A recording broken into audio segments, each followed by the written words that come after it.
আগের পর্বে আমরা শুনলাম জন্মেজয় তার ভুল বুঝতে পেরে মাঝপথেই সর্পযজ্ঞ বন্ধ করে দিয়েছিলেন এবং মুনি ঋষিদের বিভিন্ন সামগ্রী দান করেছিলেন।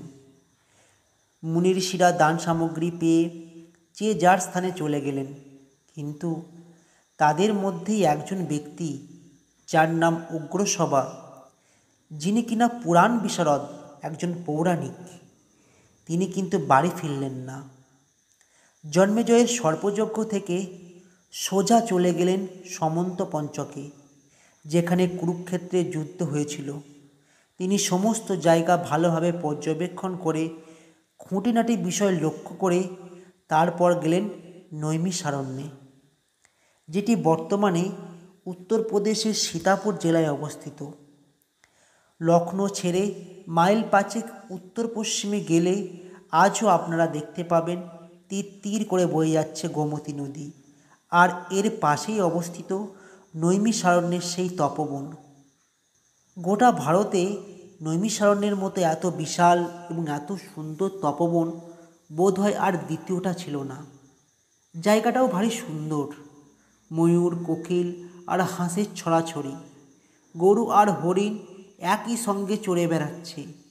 এই বনের বাঘ সিংহ নাকি শান্ত স্বভাবের, হিংসা ছিল না অন্য প্রাণীদের মধ্যেও। আশ্রমের চারপাশে প্রবাহিত নদী, আশ্রমের চারপাশে পাখিদের মিষ্টি গান এবং কলকল ধ্বনি পরিবেশকে আরও শান্তিপূর্ণ ও মধুর করে তুলেছে। আশ্রমের চারপাশে বিভিন্ন প্রকারের গাছ, ফুল এবং লতাগুল্মের শোভা ছিল, যা প্রাকৃতিক সৌন্দর্য বৃদ্ধি করেছে। ঋষিরা তপস্যা ও অধ্যয়নের জন্য এই পরিবেশকে বিশেষভাবে পছন্দ করতেন। এই নৈমিষারণ্যের সৃষ্টি নিয়েও একটি পৌরাণিক কাহিনী আছে। পুরাণের কাহিনী থেকে জানা যায়, প্রাচীনকালে এখানে সুপতিক নামে এক রাজার রাজত্ব ছিল। আর আমরা এখন যে সময়ের কথা বলছি, সে সময়ে সুপতিকের পুত্র দুর্জয়ের রাজত্বকাল। এই দুর্জয় স্বভাব চরিত্রে ছিল দানব।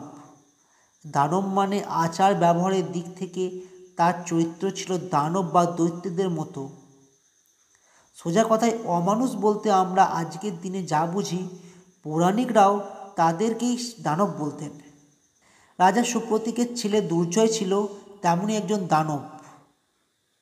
সেই দুর্জয় দানব একদিন জানতে পারলেন যে তারই অঞ্চলের অধিবাসী গৌরমুখ মুনির কাছে নাকি চিন্তামণি আছে, আর সেই মণির কাছে যাই চাওয়া যায় তাই পাওয়া যায়।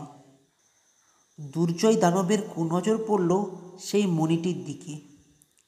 তিনি চেয়ে পাঠালেন সেই মণিটি। মুনি গৌরমুখ বুঝতে পারলেন এমন অমূল্য জিনিস যদি কুপাত্রের হাতে পড়ে তাহলে যে জগতের সর্বনাশ নিশ্চিত। তাই তিনি মণিটি দিলেন না। দানব তখন রেগে গিয়ে সসৈন্য আক্রমণ করতে উদ্যত হলেন ওই গৌরমুখ মুনির শান্ত আশ্রমে। কিন্তু মুনি ঋষিদের তপস্যার প্রভাব সে দানব জানবে কি করে? তপস্যার প্রভাবে চোখের নিমেষে অগ্নিদগ্ধ হলেন সসৈন্য দানব দুর্জয়, আর সেই ভস্মের স্তূপেই গজিয়ে উঠল এক বন, নৈমিষ বন। চোখের নিমেষে জ্বলে যাওয়া সসৈন্য দুর্জয় দানবের ভস্মের স্তূপে গজিয়ে উঠেছিল বলেই এই বনের নাম নৈমিষারণ্য। আর এই নৈমিষারণ্যে কুলপতি শৌনকের আশ্রমে এসেছেন উগ্রসভা। মহাভারত বলছে নৈমিষারণ্যে কুলপতি শৌনকের তত্ত্বাবধানে 12 বছরের যাগযজ্ঞ আরম্ভ হয়েছে। নানা দেশ থেকে নানা মুনি ঋষি এসেছেন এখানে। যজ্ঞ চলছে, ঋগ্বেদের ঋত্বিক ঋক মন্ত্রে দেবতার আহ্বান করছেন, সামবেদীরা সাম গান করছেন, যজুর্বেদের পুরোহিতরা অগ্নে সখা করে আগুনে আহুতি দিচ্ছেন, আর অথর্ববেদের পুরোহিতরা মন্ত্রপাঠ করছেন এবং আচার অনুষ্ঠান পরিচালনা করছেন। কিন্তু সবার ওপরে আছেন কুলপতি শৌনক। 12 বছরের যজ্ঞ সোজা ব্যাপার তো নয়, সমস্ত দায়িত্বটাই তার। তিনি কুলপতি, এই আশ্রমের প্রধান। 12 বছর চলমান যজ্ঞক্রিয়ার মধ্যেই লোমহর্ষণের পুত্র উগ্রসভা এসে উপস্থিত হয়েছে নৈমিষারণ্যে। এই উগ্রসভার পিতা ছিলেন ভুবন বিখ্যাত কথক লোমহর্ষণ। মহাভারতের টিকাকারদের মতে তার মুখে পৌরাণিক কাহিনী শুনে শ্রোতাদের গায়ের লোম পর্যন্ত খাড়া হয়ে যেত। সেই কারণেই হয়তো তার আসল নামটি স্মৃতির অন্তরালে চলে গিয়েছে, আর জগতে লোমহর্ষণ বলেই তিনি পরিচিত হয়েছেন। সেই লোমহর্ষণের পুত্র উগ্রসভা সৌতি। পুরাণ কথা বর্ণনায় তার শ্রোতাদের লোম খাড়া করার শক্তি তার আছে কি নেই মহাভারতকার আমাদের সে কথা বলেনি, কিন্তু পিতার কিছু গুণ পুত্রের মধ্যে তো থাকবেই, আর সেই সঙ্গে শোভন শক্তিও ছিল তার উগ্র বা প্রখর, তাই তার নাম উগ্রসভা। না হলে মহাভারতের মতো এত বিশাল একটা সাহিত্যকে হয়তো তিনি ধারণ করতেই পারতেন না। সেই সৌতিকে পেয়ে মুনি ঋষিদের মধ্যে হইচই পড়ে গেল। সবাই মনে মনে একেবারে হাঁপ ছেড়ে বাঁচলেন। দিনভর বৈদিক ক্রিয়াকলাপে ব্যস্ত ঋষিরা গল্প শোনার আনন্দে সবাই মিলে একেবারে ঘিরে ধরলেন উগ্রসভা সৌতিকে। সমবেত ঋষিরা কুশল বিনিময় করলেন উগ্রসভা সৌতির সঙ্গে।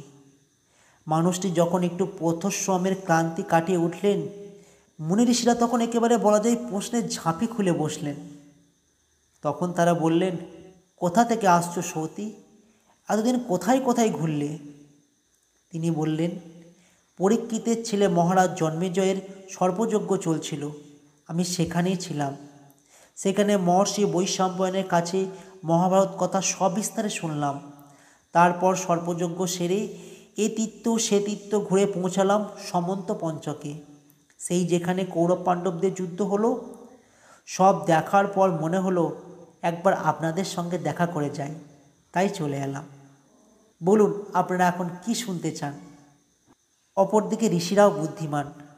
তারা শুধু জন্মেজয়ের সর্পযজ্ঞ সমন্ত পঞ্চকের পরিণতি শুনে বিশাল এক উপন্যাস কাহিনীর মজা নষ্ট করতে চাইলেন না। তাই ঋষিরা বললেন, আমরা শুনতে চাই দৈপায়ন ব্যাসের লেখা অদ্ভুত মহাভারতের কথা। সৌতি তখন ঋষিদের অনুরোধ রেখে মহাভারতের ইতিহাসের বিচিত্র সেই উপাখ্যান বলতে শুরু করলেন। আজকের পর্ব এই পর্যন্তই। দেখা হবে পরের ভিডিওতে। আমাদের পর্বগুলো আপনাদের কেমন লাগছে কমেন্ট করে জানান, আর সেই সঙ্গে আমাদের চ্যানেলকে লাইক, শেয়ার ও সাবস্ক্রাইব করতে ভুলবেন না।